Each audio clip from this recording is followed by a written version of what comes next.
Welcome everyone to the Project S.M.A.R.T virtual open studio house. I had to think about that for a minute because that is a mouthful.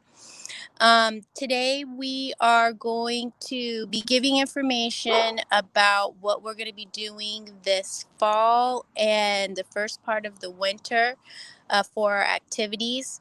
We're going to continue in the virtual open studio setting only because we have a couple of different studio options to make accessible to people that do not live in the area or are just interested in finding out about how to get involved if they do live in the area, and we would set up another event. So the open studio is really just a kind of platform to give you information about what we'll be creating this fall and the early part of winter, like I said earlier, talking about the studios and the museum partners that we'll have, where to actually access the live streams. We're going to be doing something a little different this year. We're going to be live streaming an in-person workshop at the Savannah African Art Museum in Savannah. And then we're going to go out to Michigan to the Stony Creek Metro Park Nature Center. And we're going to be live streaming from there, but we're actually going to do it before people are allowed into the Nature Center area. So that's kind of what the information is about in this live stream. And also, so you can connect and get an idea of the samples of what we're doing. So, kind of how I prep for it, how you should be prepping for it, and kind of get an idea of how you can engage, ask questions while the live streams are going on. Sometimes you may feel like you just need to watch this. This is not going to be an instructional. This is not an activity where I'm going to be giving a lot of instructions. Our guests and the students that are participating are kind of like following along. So they have pictures, they have actual tangible materials that they're working with. And then what we have are demos. So there's not going to be any tutorials or instructions, meaning there's no class. This is more or less where you're putting to work your talents and your skills, and you're enjoying the creative process and how each of these materials are made. So, what our activity this fall is going to be is to recreate um, the process of making papyrus. And what we're going to come up with is a reproduction of papyrus using corn husk. So I'm going to say that one more time because sometimes people get a little confused about whether you're replicating, what is reproduction, and why would you reproduce something with a different material. And we're going to get into all of that.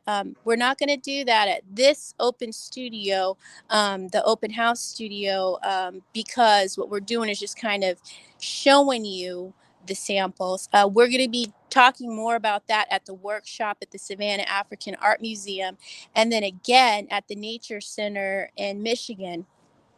But I'll give you a sample of, or show you a sample of what I've been working on. And this is the actual corn husk. And I'm not going to walk you through today the process and how to make this, but most people don't even know that you can write on corn husk like you write on paper. So to show you, I actually wrote my name, first day of fall. This is just on a piece of corn husk. This is how sturdy it is. I didn't prep it with any glues. I didn't do anything. All I did was just peel it off the corn stalk and let it dry. And I can write on it like paper. It doesn't come off. we'll talk about, when we get started in the process, we'll talk about what markers to use. A lot of people are interested in not just painting, but writing. And everyone knows that papyrus was used to not only do art, but to document and write about history. And I do actually have a piece of papyrus here that I'm going to show you. This is my piece. And I can probably step back a little bit so you can see the whole thing.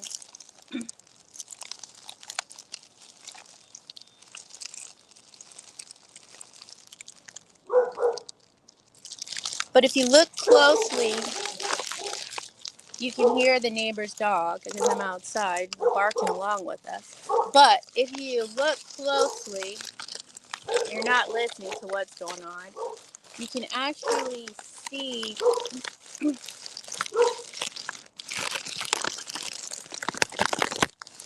the texture of the papyrus. Now, why we are reproducing it is because papyrus is not papyrus. Papyrus is not the same material it was in ancient times. So when they talk about ancient textiles and ancient art, a lot of the materials that's used over time has kind of gone extinct. The the process in which it's made is not the same, and the sturdiness of the actual plant, the structure of the plant has changed. So I guess you can almost say that ancient papyrus is is extinct. The papyrus that you see now, that you write on or that you purchase or that you plant in your garden, is not the same material. Whereas you have maize, you have corn, it's almost very similar, as you can see, the texture.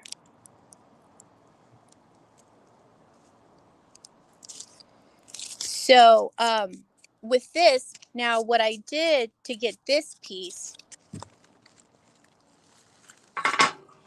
is I put together little pieces like this. And the activity that we're going to be doing is we're going to be building a canvas. So your in project may not even be this small. You may have a big piece. It just depends how you piece together the corn. And we're going to be starting with symbols, because papyrus was used to tell stories. People did not write back then. They used symbols to kind of note what was going on at that time. So we're going to venture to Savannah in October. On October 23rd, we'll be at the Savannah African Art Museum doing a workshop, and we'll be pulling our inspiration from the Adinkra symbols.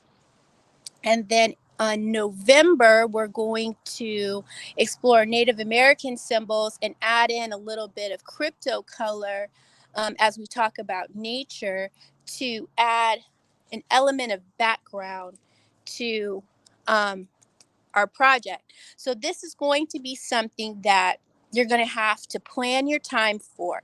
That's why we're live streaming it, because it may not be a good time for you to meet up at the same times we're meeting up, but you want to know what we're doing. Most people, I look for it, I don't really see anything out there that tells you or shows you or talks about the process and how to make corn husk like a paper or like a canvas that you can paint on. Most people don't even know that it's a material that you could use that way. Also, as a textile, you can make sandals, you can make baskets, you can make instruments, which leads us into another of the activities that we're going to have in December. That's going to walk us into our spring program with found and forged objects that create sound. So we had some brainstorming sessions. We've been doing this since I'd say the last couple months.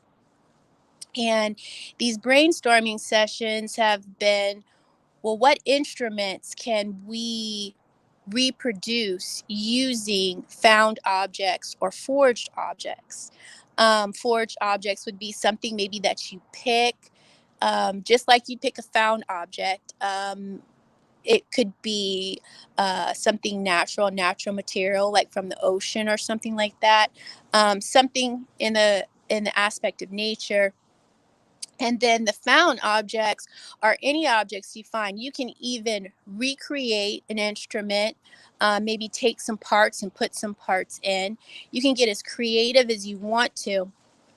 And we have a service project group that we're setting up orientations for. And I will have the orientation dates on our website. And if you don't have access to the M-Star Arts Creative Facebook page, which is the Morningstar Arts Creative, you could find us on Facebook, or you could just look it up under my name, Camille Holbert. You can email me, and I put the email address, and I'm going to leave it up during this open studio because I don't want to keep everyone here too long. And I want to keep the information that you need to get started up so that when you actually access the live stream, it's right there in front of you like it is now. So our orientation date is going to probably be in November or December. I'm still waiting to hear from a few people as to what dates work well for them. And we're going to have a few openings for facilitators. One thing that M-Star Arts Creative has been able to do due to fundraising and to grants is pay our artists. So our facilitators, we do pay. We do appreciate volunteers, but we more appreciate if you're doing a service project in your community and you can take something from one of these live streams or from one of our in-person sessions and implement it in your community. Definitely love that. But if you are going to be a facilitator, we like to pay our facilitators. And our first project was a great project. We had the Boys and Girls Club, the Frank Callen's Boys and Girls Club in Savannah as our art room participants.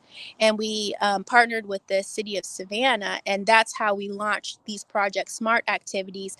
And because we got such great interaction and feedback and momentum, we were able to do a fundraiser in the summer, a national fundraiser, which now has allowed us to go out into different communities across the U.S. And so I'm working my way from Savannah up to Michigan. And so we'll have a pretty unique kind of coastal peninsula to peninsula, because I'm in California right now, kind of connection. So we're going to see all kinds of art, all kinds of found objects, all kinds of forged objects. And since we're starting with using the corn husk, we're going to be able to tap into America's first product, pre-colonial maize and corn, which is America's #1 import. So for all of the educators or teachers out there who are looking for a connection to an activity, to their curriculum or their classroom, or if you need an extra teaching point, if you're a tutor, to bring in how important it is to preserve and to know products made in the United States, even in your social studies settings. Corn is always a product that is very significant and valuable to us. It makes medicine. It creates textiles. You can write on it. You can do all kind of things, and really that's what we're exploring. So if anyone has any questions, I will be able to answer those if you email me. And again, the email is mstar, M-S-T-A-R, arts, A-R-T-S, creative, C-R-A-T-I-V-E, at gmail.com. And you can email me anytime. And like I said, if you're not able to meet in person or be available during the live stream, you can always go back to the live stream, get the information you need, and meet up with us in person or connect to us on the live stream or follow at your own pace. And if you have any questions, you can email me. I am on Facebook. Feel free to post on Facebook. We are going to be doing something a little different this year for anyone that's just tuning in. They may have missed the first part of the virtual open studio house. What we're going to be doing is live streaming on IGTV. So I know a lot of people use Instagram, and Instagram is great for pictures. So we'll live stream the actual activity, the process, on Instagram. Last year we did some on Facebook. Um, we have all of them on YouTube. So if you can stream from YouTube, then you have those accessible to you also. But if you want to get really interactive with us, you want to chat with us, you want to promote a product, you see something that one of the artists has done and you want to share, you want to tag us, you want to just get your creative input in, then we're going to be on Instagram this year. And please make sure to go to the Instar Arts Creative Instagram page and like us, follow us, DM me if you have any questions there. If you know someone who is just solely on Instagram, let them know that, hey, we're going to be on there this year also.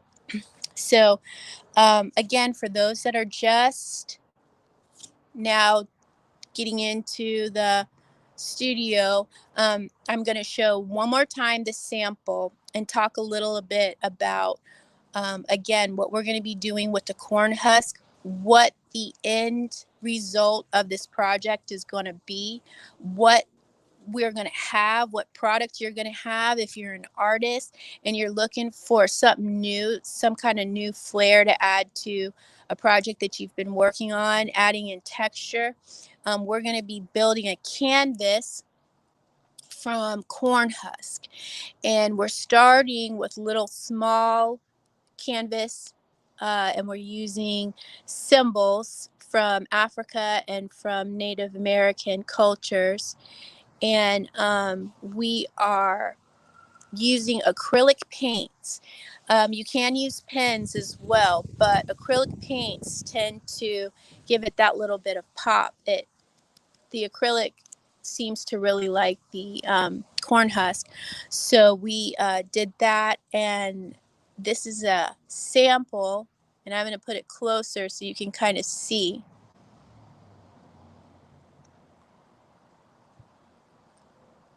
Of what we're going to be making, and everyone's is going to look different. Everyone is going to be able to make theirs small, big.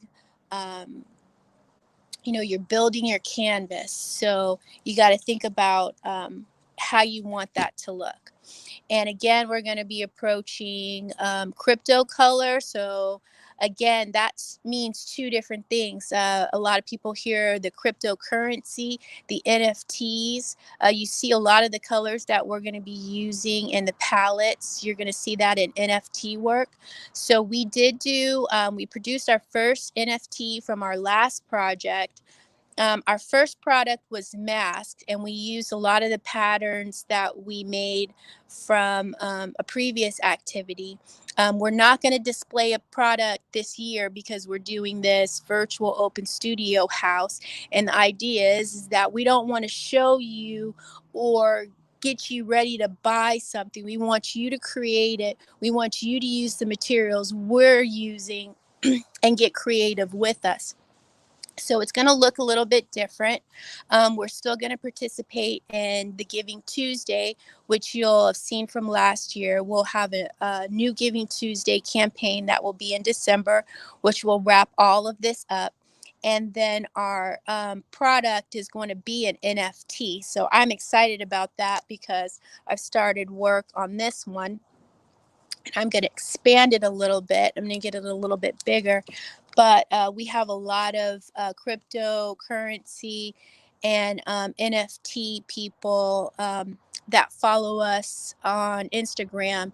And so hopefully, if that is something you like to do, you'll find interest in it. Digital art is always great. You can recreate it into a digital piece. You can do mixed media. This is fiber arts. In the spring, we're going to be doing slow stitch. You can actually sew corn husk as well, so you can make all kind of objects with it. So we'll be doing that. And if anybody has any questions, I've left the email that you can contact me at on the ticker tape for the entire virtual open studio. So you have that.